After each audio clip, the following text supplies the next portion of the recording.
I consider Watchdogs to be one of the most overhated games ever made. Ever since it was announced at E3 2012, its reputation has been marred by negative reception spurred by the graphics controversy. If you didn't know, Watchdogs was marketed, on top of the whole edgy hacker thing, as being visually stunning. The demos they showed truly impressed people, but when those same people played the game themselves, they were less than that. Because as we are all aware, the most important thing in a game is the graphics. It's believed that Ubisoft dumbed the graphics down due to being unsure of the 8th gen console's capabilities. This topic usually overshadows the game itself, which is a bit tragic, as if you take a look, there's truly a lot to be appreciated. But, thanks to the PC Gaming Wiki and Domingo de Julio, we can put these disabled graphics options back. And I must say, wow, this game looks really good for 2013. I can definitely see what they're excited for at E3. If you compare it to other games that came out around the same time, it clearly lacks in style, but in my opinion it makes up for this in impressiveness. It all takes place in a fictionalized version of Chicago that's had everything connected to a single network called CTOS. This allows people with the right connections and know-how to hack into literally anything in the city. Talk about security, right? Traffic lights, power boxes, cameras, ATMs, freaking rabbits. But the city is also beset by those who seek to use this system to their advantage. 3 separate factions: the Chicago South Club, a crime syndicate that stretches back to the 1920s, the Viceroys, a street gang that may have more power than they initially seem, and the Blue Mercenaries. Being the corporation that put CTOS in place, they've also hired an army of shady individuals to defend it. Now to talk about the story and characters, which brings me to the game's most divisive subject.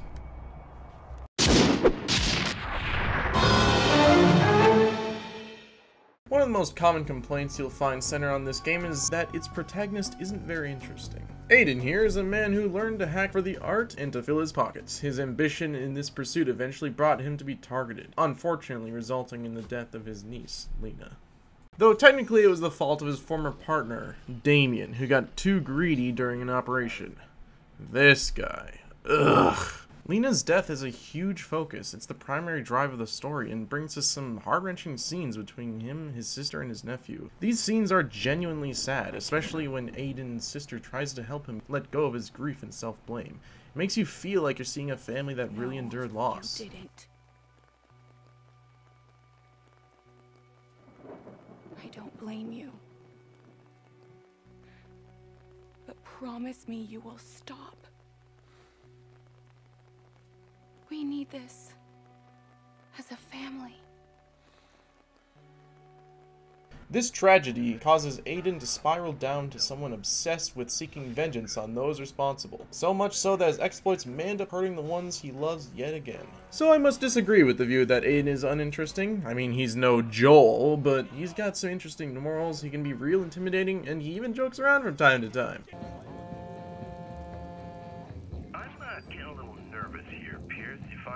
I'm tracking his GPS. Cut him off before he reaches the prison.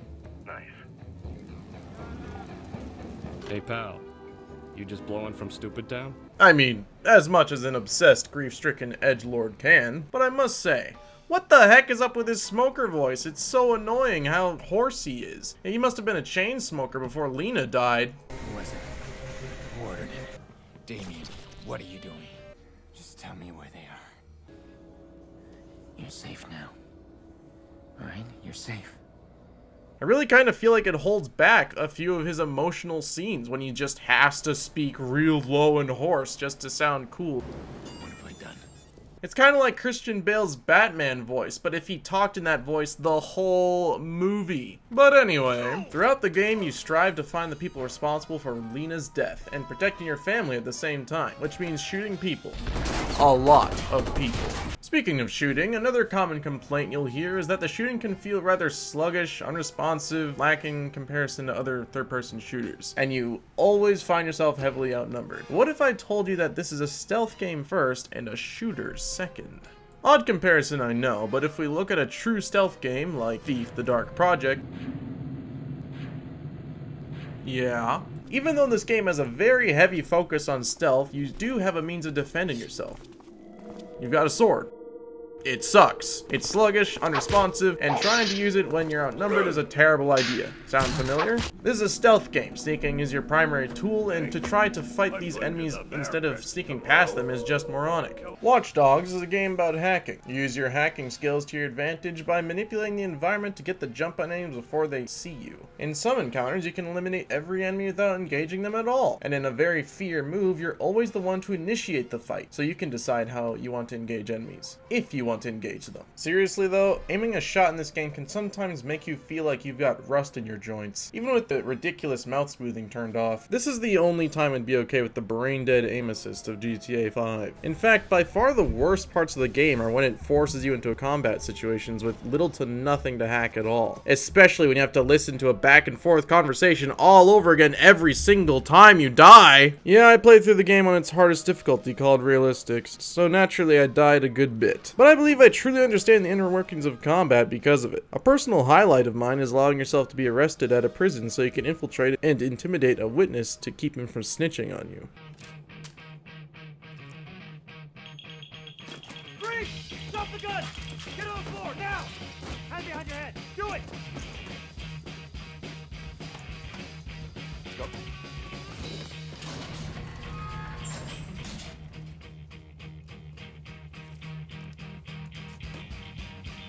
Tell Jordy we're even now. Don't move. Pierce. Hayden. Aiden is so confident in this mission that he very much won me over as a driven, dangerous man that you don't want to piss off. But yeah, as I was saying, the hacking goes very in depth in all situations. When you're not spying on fat guys watching football or people doing it, you can even use it to evade the police by hacking things like blockers to make them crash or shutting gates behind you so they can't follow. Or even causing underground water pipes to burst. And you're going to need to use these things too, because the cops in this game are actually competent, believe it or not. Fortunately, you have a good few chances of avoiding their attention entirely. If you're seen by pedestrians doing something illegal, they may try to call the cops on you, but you can run up and stop them if you're quick enough, throwing their phone on the ground like some jerk. If you're too late, however, the cops will try performing a scan through CTOS to pinpoint your location, which you can avoid if you're careful. Having the cops on your tail can be a serious pain, but in a good way. These guys earn their paycheck. They don't just follow and smash into you every now and then. Oh no, they set up roadblocks, apply spike strips to blow your tires. You can even hear them communicate to each other, stating what kind of maneuver they plan to do to get you to stop, allowing you a chance to dodge their actions. Shaking them entirely can be quite difficult too, but doesn't feel nearly as impossible as trying to lose 5 stars in a GTA game without using a pay and spray, also known as the bypass this game mechanic station. Or better yet, how about having a talk with avoid this game mechanic entirely, man? If you're not creative and proactive enough with your hacks, you'll very quickly find yourself stuck and gunned down. But if you deliberately drive toward locations that give you the advantage through hacking, you can lose them quickly and feel so cool doing so. You're not gonna know all this hacking stuff right off the bat though. A good bit of it you must earn through the game's progression system. Yeah, as you complete challenges or missions, you earn experience points, like we're playing some sort of RPG set in a sci-fi dystopian future. That sure sounds cool. I sure hope someone makes a well-polished, non-buggy game inspired by that concept. Really though, when you earn XP, you level up, giving you skill points. You use these skill points to unlock a lot of neat abilities, split into separate quadrants. These aren't really super important and are quite non-obtrusive, such as different hacks, firing speed, and crafting recipes. But of course, while you're doing all this dangerous stuff, you have to look cool. Watchdogs shops have a little more than you'd expect, but doesn't go crazy with it. There are some shops for buying materials you can use to craft items before fights to get an edge. Other than that, it's just cars, guns, and clothes. The cars in particular can be delivered to you, but it's nothing special. The gun shop is pretty limited, and you can get all of them by just playing the game, but it serves a purpose. The clothes store surprised me, because I thought it'd just be a bunch of recolors. But no, there's a good amount of other outfits as well. But I hope you like big coats and hats, because from what I saw, there's no way to get Aiden to shed some layers. It's a good thing it's fall, because otherwise you'd suffer a heat stroke. Also, you should be careful, because some moron thought it'd be a good idea to bind mouse 1 to select an option, but mouse 2 should pull a gun on the shopkeep instead of backing out. Imagine you're working behind a counter when someone pulls a gun in your face, puts it away, and expects you to continue selling them stuff. There's one more moron I want to talk about too. So just like how there are 3 different antagonistic factions in the city, there are also 3 different leaders for those factions. 2 of these characters have appropriate build-up and a satisfying end, with one of them being one of my favorite villain deaths due to its subtlety. But one of these guys, Damien, retains the exact same smug attitude the entire game, and you never get to force him to drop it. We're surrounded by so many fragile things. It makes you fragile. You're always so grim, Aiden. My God, don't you ever loosen up? You play a beautiful game, but sometimes you still lose. Even as you shoot him in his stupid face. You could be gouging this guy's eyes out and he'd probably give you a smirk while you're doing it. And as the story comes to its end, you get one last moral decision, giving Aiden a quick monologue on the whole experience and how it changed him as a person. Aiden isn't an amazing character, but I don't think he deserves the hate he gets. Not when there's a character like this in the game. 6-year-old girl.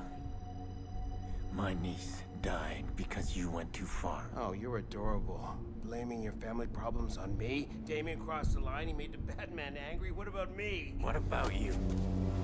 You're not the only one suffering. They made me a cripple. Overall, Watchdogs is a pretty good game. Not great, but definitely worth a playthrough. It seems like Ubisoft puts out some really neat stuff when they take on new IPs, because Watchdogs is something most Ubisoft games don't, and that's a soul. It's just a shame they'd rather rush out sequels to tired old franchises. Thank you so very much to everyone watching. This is my first time making something like this, and I put my all into it. I think it turned out well, but let me know how you think I could improve in the comments. I plan to do many more like it in the future too, so if you'd like to see more, remember to subscribe. I'm Chief Balupa. Have a wonderful day.